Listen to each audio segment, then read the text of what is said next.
when you talk about the basics, right? This graphic really just kind of says, hey, the basic things are that contractors, yes, we exist to build projects, but it's the people who design those projects and build those projects. So as a contractor, we want to know, yeah, here's our work, here's how we're going to do it, who we're going to do it with, all of those things.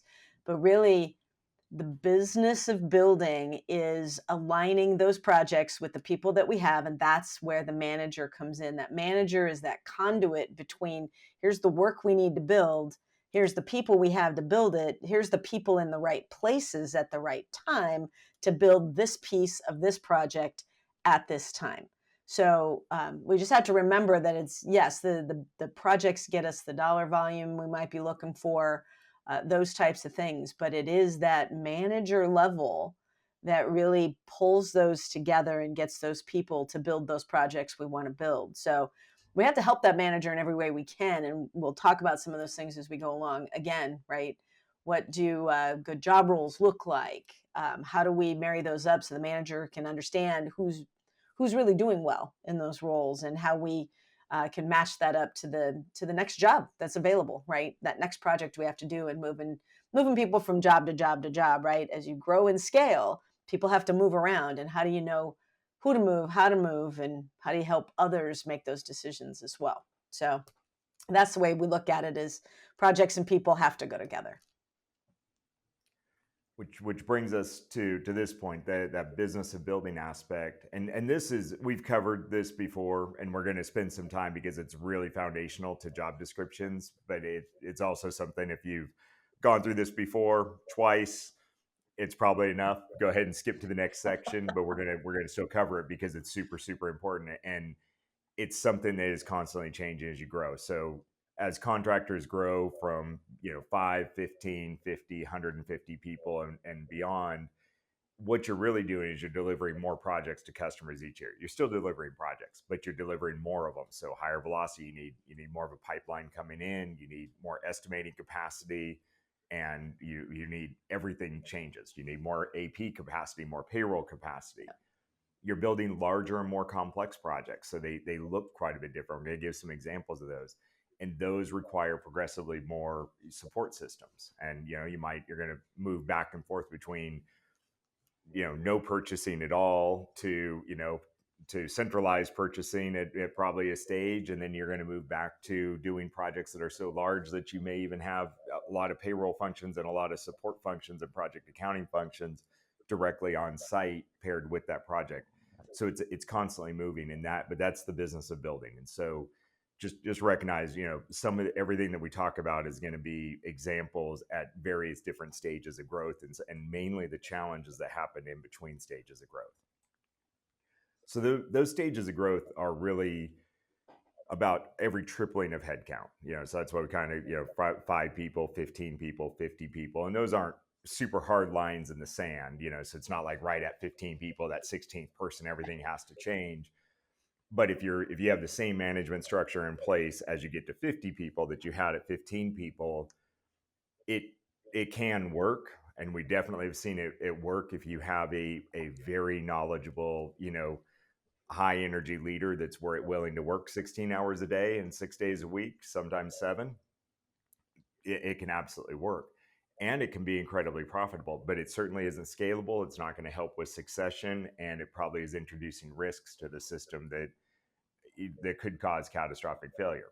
So anyways, that's every tripling of headcount. Go back to the first part of this series for really a better explanation of that. But you got to really look at your strategies, look at your project types, look at your sizes, and look at the velocity of the work coming in. And a kind of example of that's stage 1. You got small 0 to 5 person team, and you're going to be out just doing some small projects, what you can do out of the back of a truck or back of a service van or something like that.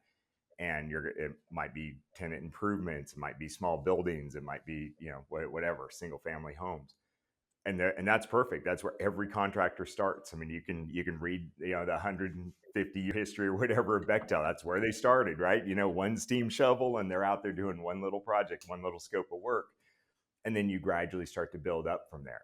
So now maybe you're doing projects that the project teams themselves have 15 to 20 people on. And by the time you're at stage 3 and your company's got 50-ish, people in total on in the company, you're doing these projects. And so there has to, now you start to have a management structure in place at the project level. It's not a super complex management structure. It's still pretty straightforward at that point in time. You're going to have a project manager, probably have a foreman, and that's probably as complex as it gets. By the time you're at stage 6 plus, maybe you have 1,500, or more employees at this point in time. At this point, when you're looking at it, you're not even looking at projects, you're looking at entire construction programs for a large project owner, like for instance, a hospital, and you will be involved in every area of, from the time they first started planning this thing and designing this campus expansion. And you're in there figuring out, first of all, where are all the existing utilities? Because things may have been built over a 60-year period of time. And well, of course, as-built are always perfect and nobody's ever installed anything incorrectly. So you might be in there starting with just assessment work and evaluation and figuring out where things are at, and then how to relocate these things to go get them outside of the footprints of new buildings coming in, and how to upgrade, say, entire water systems, power distribution systems within within this whole campus before you can even start to go build the new buildings. I mean, so you might be 3 or 4 years before you even start to build the buildings. And your talent development, your talent value stream, a field engineer that was hired on site in the beginning of that project to go out there and help spray paint dirt, may retire, may finish that project as a general superintendent. That's just the difference in the size and the types and velocity of the projects and when you get involved in it. So that's an example of the project changes at it. And now we're talking about the standards changes. Yeah, so when we're looking at standards, right? So projects change, as they get bigger, as you have more people, you have to get that information from one level of management to, the level below them, the level below them. So when you're looking at standards, you want those, or they just have to evolve as you move along and grow from stage 1 to stage 2, because you're looking for, just like we've said through most of these slides already, we're looking for that consistent outcome, regardless of project, regardless of the people that are there, right? Regardless of owner, we want it to support all those, but we need things that are going to be the standard. So if we look at that level 1 contractor, right? Again, the picture, right? We might have a truck. We got 5 people with a foreman. Everybody's there. So in this case, when we're looking at the standard might very well be, hey, we're going to, put up this wall today. And in that case, it's going to be, does everybody understand? And it's going to be kind of a thumbs up if we get it, thumbs down if we don't, because everybody's right there. There doesn't have to be a translation of information from one project to the next, any of that. So it can be a very subjective judgment, and that's totally fine for that level of work. But as you move up into that level 2, right, now you might have 3 foremen on a couple of projects that are several miles or blocks or some distance away. So now it's a matter of, okay, we can't be as subjective. We need to start putting measurement around this, right? Are we looking at not just the wall, but is it going to be measured in, board feet? Is it going to be measured in square feet? Is it going to be measured in, what is it going to be measured in?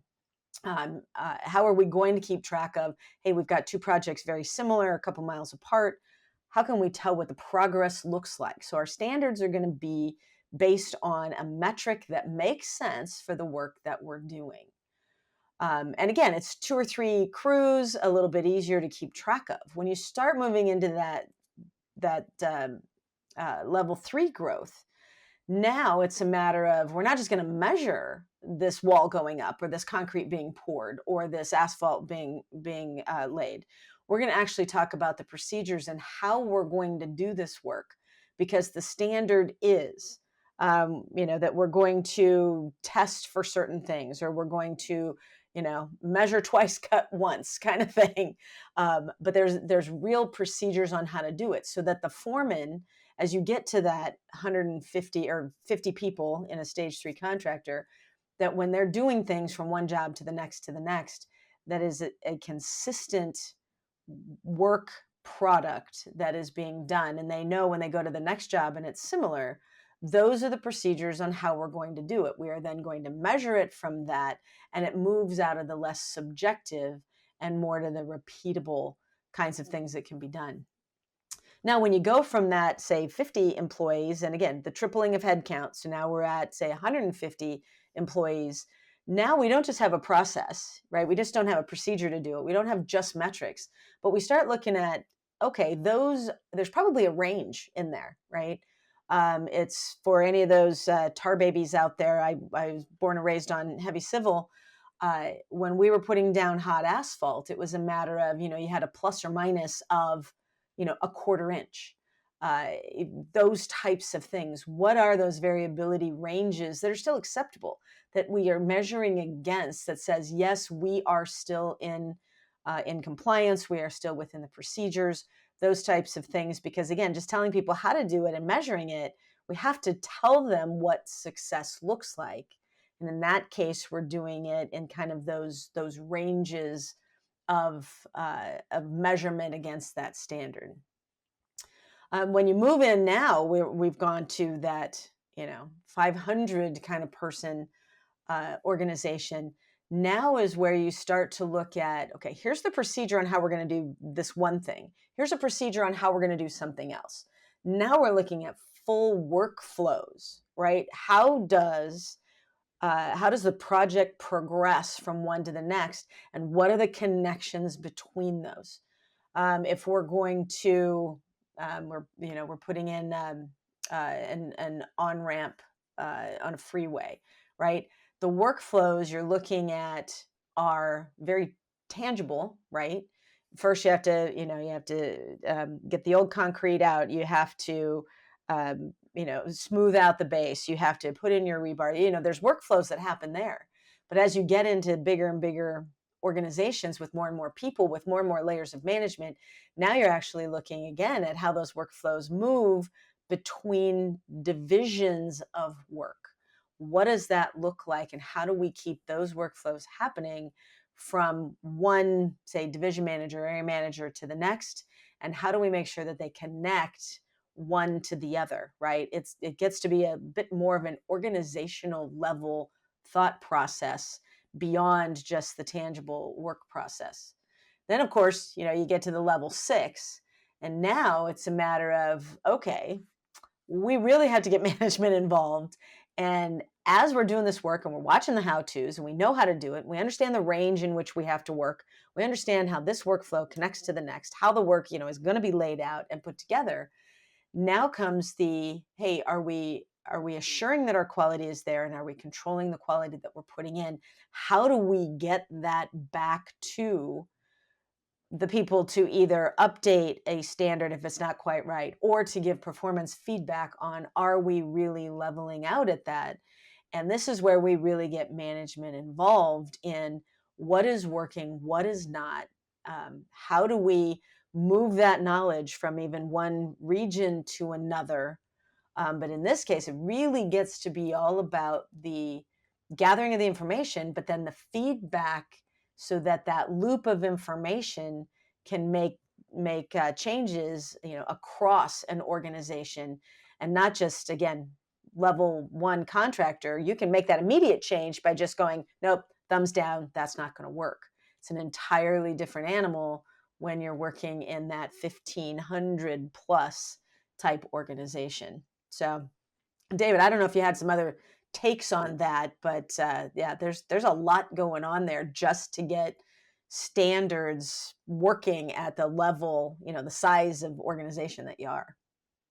No, I think the biggest one is just that it's a constantly changing Yeah. environment. It's also not something that the 1 through 6 isn't going to align necessarily perfect with your stage of growth. For instance, at a you talked about like at a stage 2 or 3 size contractor, they where it makes the most difference for them is probably going to be in the areas, the high production areas. There's probably a handful of tasks, maybe 5 or 6 installation tasks that they're doing in the field that that take most of the risk off the table for their product. Right. Great, define the standards for those and take those way up there, and get those integrated with estimating, with the workflow back and forth, and the feedback mechanism, and the job costing, and the feedback.